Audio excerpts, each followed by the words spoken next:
안녕하세요.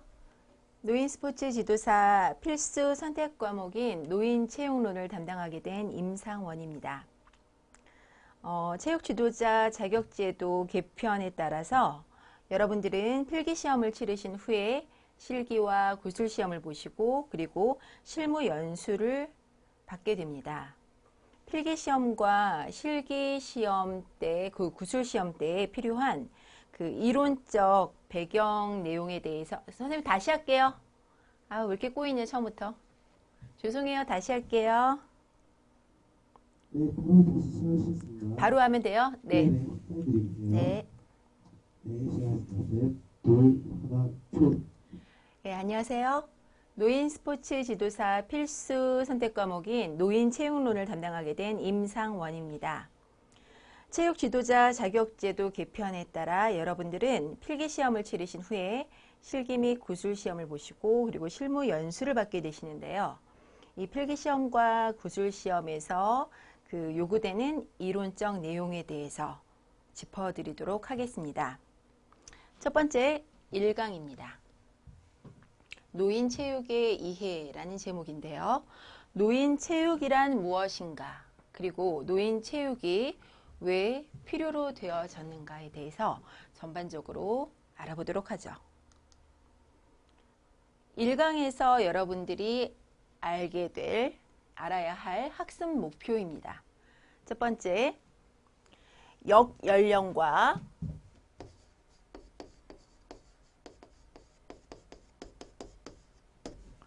기능적 연령에 대해서 공부하실 것입니다. 그리고 이 역연령의 기준에 의한 노인의 분류법, 그리고 기능적 연령에 의한 노인의 분류법에 대해서 알아보도록 하겠습니다. 두 번째는 건강수명과 기대수명에 대해서 그 차이점을 알아보실 거고요. 세 번째는 노인체육학의 태동 배경과 그 내용에 대해서 살펴볼 것입니다. 마지막으로 노인체육 지도자 양성을 위한 국제교육과정 지침에 대해서 살펴볼 텐데요. 우리가 공부하게 될 노인체육론의 이론적 틀이라고 볼 수 있습니다.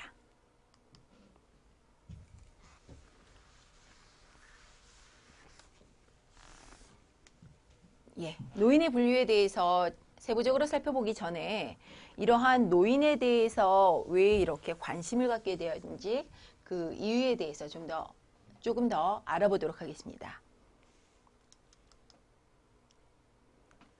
노인이란 일반적으로 65세 이상인 경우에 우리가 노인이라고 얘기를 하는데요. 이 노인 인구가 전체 인구의 7%를 차지할 경우에 고령화 사회라고 얘기합니다. 14%를 넘기게 되면 고령사회, 그리고 20%를 넘어서게 되면 초고령사회라고 그렇게 부르게 됩니다.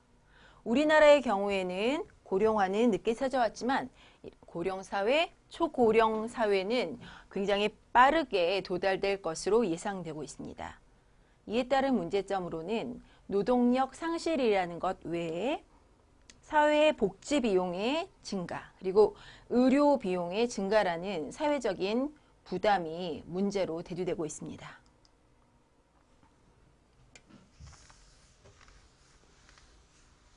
이제 노인의 분류에 대해서 살펴보실 텐데요. 역연령에 의한 분류법입니다. 역연령이란 다시 말해 생물학적 연령을 말하죠. 우리가 보통 노인이란 65세 이상일 경우에 우리가 노인이라고 얘기를 하는데요. 지금 이제 의료기술이 많이 발달됨에 따라서 수명이 길어졌어요. 그래서 이렇게 노인에 대한 분류가 세분화되어야만 했어요. 65세 이상을 그냥 노인이라고 부르기에는 너무나 연세가 많으신 노인분들이 계신 거죠. 그래서 65세 이상인 경우에는 어린 노인, 그래서 연소노인이라고 칭하게 되고요. 75세 이상인 경우에는 중고령 노인, 그리고 85세 이상인 경우엔 고령 노인, 100세 이상 사시는 분도 요즘에 많으시죠? 100세 이상인 경우엔 초고령 노인이라고 이렇게 분류를 하게 됐습니다. 역연령이란 생물학적 연령을 얘기하고요. 이 역연령에 의한 분류법은 연소노인, 중고령 노인, 고령 노인, 초고령 노인이다. 수명이 너무나 많이 연장되었기 때문에 노인을 이렇게 연령에 따라서 구분지어야 할 필요성이 나타나게 되었던 것이죠. 그런데 여기 보시죠. 제주도 100세 할머니예요. 얼마 전 세상에 이런 일이 소개되었는데요. 1916년생으로 올해 딱 나이가 100세인 박군생 할머니는 매일 새벽 5시에 일어나서 유연성 운동으로 하루를 시작하신다고 합니다. 아침 운동을 마치면 집안 청소와 빨래를 하시고요. 오후에는 아들의 식당 일을 도와가며 서빙과 주문 받기는 물론 15kg짜리 포대를, 설탕 포대를 번쩍 들어 옮긴다고 합니다. 이 15kg짜리 포대를 들어 올리는 이런 것은 중강도에 해당이 되고요. 보통 5에서 6매트. 운동 강도를 표현하는 단위고요. 다음에 3강에서 자세히 소개가 될 것입니다. 이 중강도에 해당하는 이런 활동을 아주 너끈히 하신다고 합니다. 게다가 그 줄넘기도 굉장히 잘하시고요. 그리고 여전히 유머 감각도 살아계시고 그 건강 장수의 비결은 무엇일까요? 바로 운동에 있었어요. 100세 할머니. 우리가 이러한 노인의 분류법에 따르면 어디에 해당하죠? 굉장히 기능이 떨어질 것 같이 보이는 초고령 노인, oldest old에 해당되는 그러한 노인입니다. 그러한 역연령에 의한 노인의 분류법에 약간 문제가 있다고 느껴지시죠? 특히 운동 프로그램을 적용할 때는 역연령만으로는 적합하지 않다고 여겨졌습니다. 그래서 이렇게 기능적 체력과 관련된 나이와 성을 기준으로 기능적 체력과 관련된 연령인 기능적 연령 또는 신체적 연령에 의한 노인의 분류가 필요로 되어졌습니다. 첫 번째는 신체적으로 잘 단련된, 그리고 신체적으로 단련된, 신체적으로 독립적인, 신체적으로 허약한, 신체적으로 의존적인 이렇게 5가지 분류로 이렇게 나누었는데요. 정확한 구분법을 여러분들이 알고 계셔야 합니다. 잘 단련된, 특히 독립적인, 어떤 경우에 독립적일 수 있는지, 허약한, 의존적인 이렇게 나누는 기준에 대해서 여러분들이 명확히 알고 계셔야 합니다. 자세히 살펴보도록 하죠. 첫 번째, 신체적으로 아주 잘 단련된 경우는 이렇게 경쟁적인 스포츠까지도 참여할 수 있는 경우고요. 신체적으로 단련된 경우에는 중강도의 신체 활동. 아까 박군생 할머니, 제주도 100세 할머니인 박군생 할머니는 신체적으로 단련된 이라는 기능적 그 연령에 의한 노인 분류 기준에 해당될 수 있을 것입니다. 신체적으로 독립적이라는 것은 신체적 부담이 적은 활동, 그리고 모든 I, A, D, L이 가능하다. 이렇게 기억을 해주시면 좋을 것 같고요. 그리고 신체적으로 허약한은 모든 B, A, D, L이 가능하다. 로 기억을 해주시면 좋을 것 같습니다. 신체적으로 의존적은 BADL 또 일부 또는 모든 BADL이 불가능한 경우, 즉 걷기, 목욕, 의복 착용, 식사, 이동 이런 것들이 안 되는 경우예요. 조금 자세히 알아보고 싶죠? IADL 도대체 뭐의 약자고 어떤 의미인지, BADL 어떤 의미를 가지고 있는지. ADL은 여러분들이 알고 계실 거예요. Activity of Daily Living. 일상생활, Daily Living, 일상생활 활동이에요. I와 A가 무엇을 나타내는 건지 좀 자세히 살펴보도록 하죠. 노인의 생활기능 분류법인데요. BADL은 Basic Activity of Daily Living. BADL. 일상생활의 기본적 활동이죠. 여기 설명드린 대로 목욕, 옷 입기, 화장실 사용, 그리고 이동, 식사 등 일상적 생활을 독립적으로 유지하기 위한 기본적 활동을 BADL, 일상생활의 기본적 활동이라고 합니다. BADL조차도 불가능하기 때문에 의존적일 수밖에 없는 것이죠. 두 번째, 일상생활의 도구적 활동, 즉 IADL입니다. Instrumental 하면 도구적, 수단적 이런 뜻이죠. Instrumental Activity of Daily Living. IADL은 독립적 거주, 혼자 잘 살 수 있는 능력이에요. 여기에 요구되는 물건 구입, 요리, 가사일, 그리고 버스나 지하철을 타서 이동할 수 있는 능력, 그리고 약을 스스로 복용할 수 있는 보다 수준 높은 부수적 활동을 얘기하죠. 이러한 IADL이 가능한 경우는 독립적이라고 얘기할 수 있겠죠.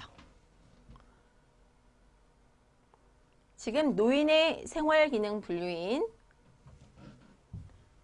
기본적 활동 BADL, 일상생활의 기본적 활동인 BADL, 그리고 일상생활의 도구적 활동인 IADL에 대해서는 정확히 구분을 해서 이해를 해두도록 하시고요. 이에 따른 노인의 분류법에 신체적으로 독립적, 신체적으로 허약한, 신체적으로 의존적인 이 분류법은 잘 숙지해 놓으시기 바랍니다.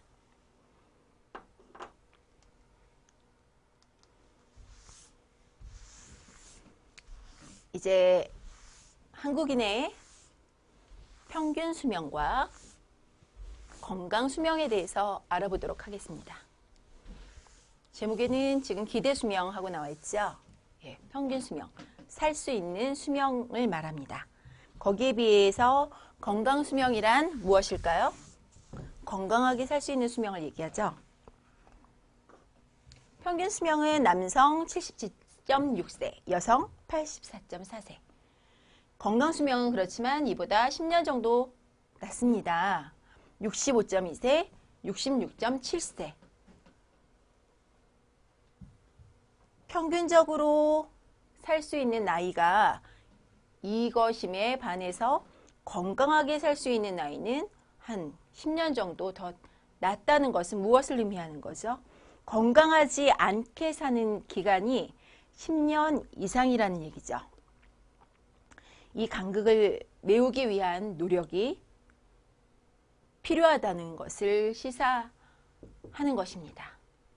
이 간극을 어떻게 메워야 할까요?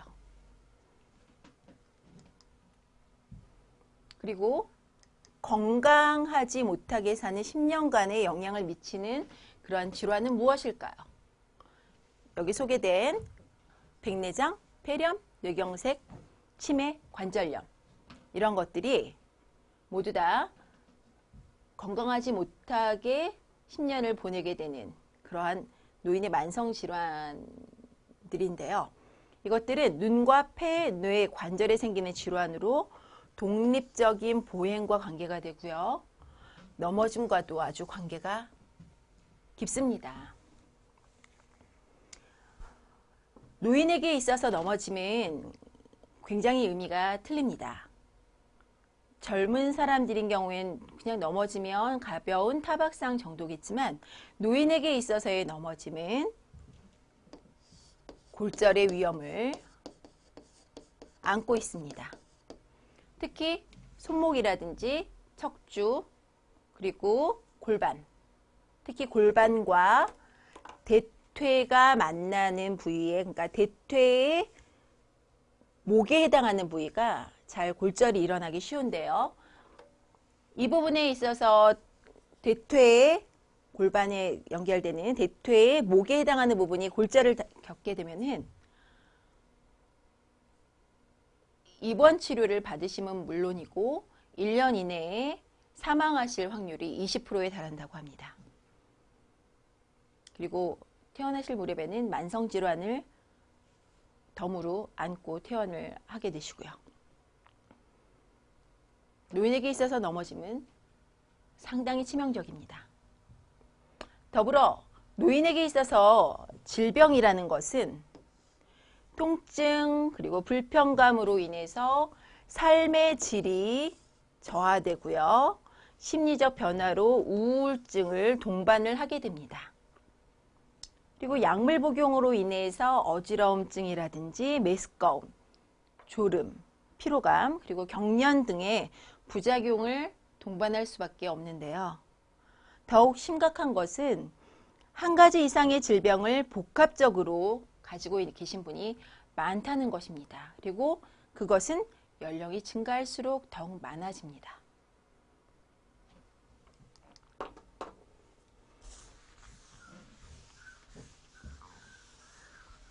(60세) 이상 만성질환 보유율을 조사한 그래프인데요. 이쪽은 남성, 이쪽은 여성입니다. 연령이 증가함에 따라서 두 가지 이상의 만성질환을 보유하는 확률이 더욱더 높아집니다. 이런 경우에 앞서 소개해드린 대로 통증, 불편감으로 인한 삶의 질이 저하되고 심리적으로 우울해지고 그리고 약물 복용으로 여러 가지 부작용을 호소하게 되고 하는 그러한 여러 가지 문제점들을 더욱 많이 호소할 수밖에 없겠죠. 연령이 증가할수록.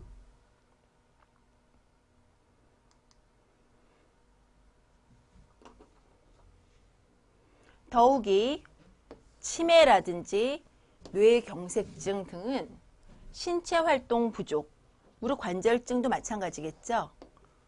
퇴행성 관절염 같은 경우에 신체 활동 부족에 의해서 더욱더 많이 그 유병률이 높아지고 있는데요. 이 그래프에서 시사하는 바가 굉장히 큽니다. 연령이 증가할수록 의료비 지출액도 증가합니다. 헌데 이 그래프는 활동적인 신체 활동이 많은 경우이고요. 이쪽은 비활동적인 경우입니다. 비활동적인 경우에 의료비 지출이 훨씬 더 연령 증가에 따라 많아진다는 것이죠. 이게 사회적으로 굉장히 큰 문제로 대두되고 있습니다. 이 의료비 지출액을 낮추고 싶은 것이죠. 그렇게 해서 노인체육학이 관심을 받게 된 것입니다. 신체적으로 비활동적인 노인을 65세 이상 노인을 신체적으로 활동적으로 만들자는 것이죠.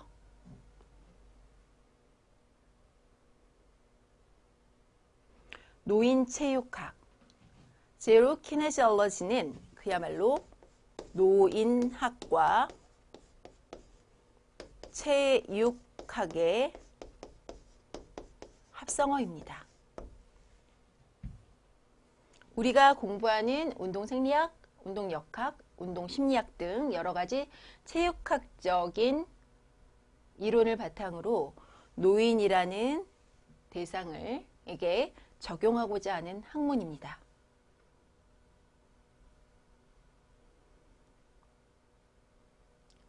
노인이라는 대상이기 때문에 더욱더 깊이 있게 연구를 할 필요가 있죠. 왜냐고요? 그냥 활동만 많이 한다고 해서 이 의료비 지출이 줄어들 수 있을까요? 오히려 운동에 의해서 더 질환을 그러니까 더 질환을 갖게끔 할 수도 있고 부상을 갖게 할 수도 있고 아니면 더 심각한 상태로 빠뜨릴 수도 있겠죠. 그래서 과학적이고 체계적인 체육학의 이론을 빌어서 노인에게 제대로 적용할 수 있는 그런 학문이 필요로 되었던 것입니다. 그렇게 해서 노인체육학이라는 학문이 나타나게 되었고요. 우리나라뿐만 아니라 전 세계적으로 이 노인체육학이 연구되고 그리고 활발하게 노인체육 지도자 양성 과정을 이렇게 수립한 건 얼마 되지 않은 일입니다. 노인체육 지도자 양성을 위한 국제교육과정 지침에 대해서 소개를 드리면 이것이 바로 우리가 공부하는 노인체육학의 이론적 틀이라고 앞서 소개드렸죠. 노화와 신체 활동에 대한 전반적인 이해가 첫 번째이고요. 신체 활동의 심리적, 사회적, 생물학적 측면과 그리고 그 대상인 노인에 대해서 공부를 하고요.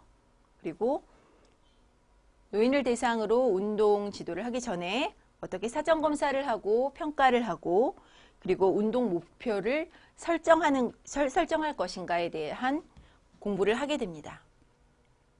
그리고 운동 프로그램을 설계하고 관리하는 방법, 그리고 대부분 만성 질환을 갖고 계신다고 했죠. 질병이 있는 노인을 위한 프로그램을 어떻게 설계할 것인가, 그리고 어떻게 노인들을 지도할 것인가, 청각의 문제, 시각의 문제, 그리고 인지력의 문제가 있으신 분들은 어떻게 접근하면 좋을 것인가, 그리고 지도력, 의사소통, 마케팅 기술, 그리고 노인분들 특히 안전과 응급치료를 어떻게 할 것인가, 그리고 전문인으로서의 윤리와 행동에 대해서 국제교육과정 지침에서는 이렇게 공부해야 한다고 이렇게 권고하고 있습니다. 이에 따라 여러분들은 이 노인체육론에서 하나씩 차근차근 공부를 하게 될 것입니다. 저하고는 우선 여러분들이 준비해야 할 필기시험 그리고 구술시험에 대비해서 어떻게 대비를 하면 좋을지에 대해서 제가 소개를 해드리게 될 것이고요. 그 과정을 모두 겪으신 후 실무 연수 때에는 좀 더 깊이 있게 특히 검사, 평가, 목표 설정법 그리고 어떻게 지도를 하는지 지도 기술에 있어서 좀 더 실습이 보강된 그러한 연수를 받게 될 것입니다. 그 연수기관에서 저도 함께 할 것이고요. 즐겁게 저와 함께 공부해서 꼭 만날 수 있으면 좋겠습니다. 네, 수고 많으셨습니다. 감사합니다.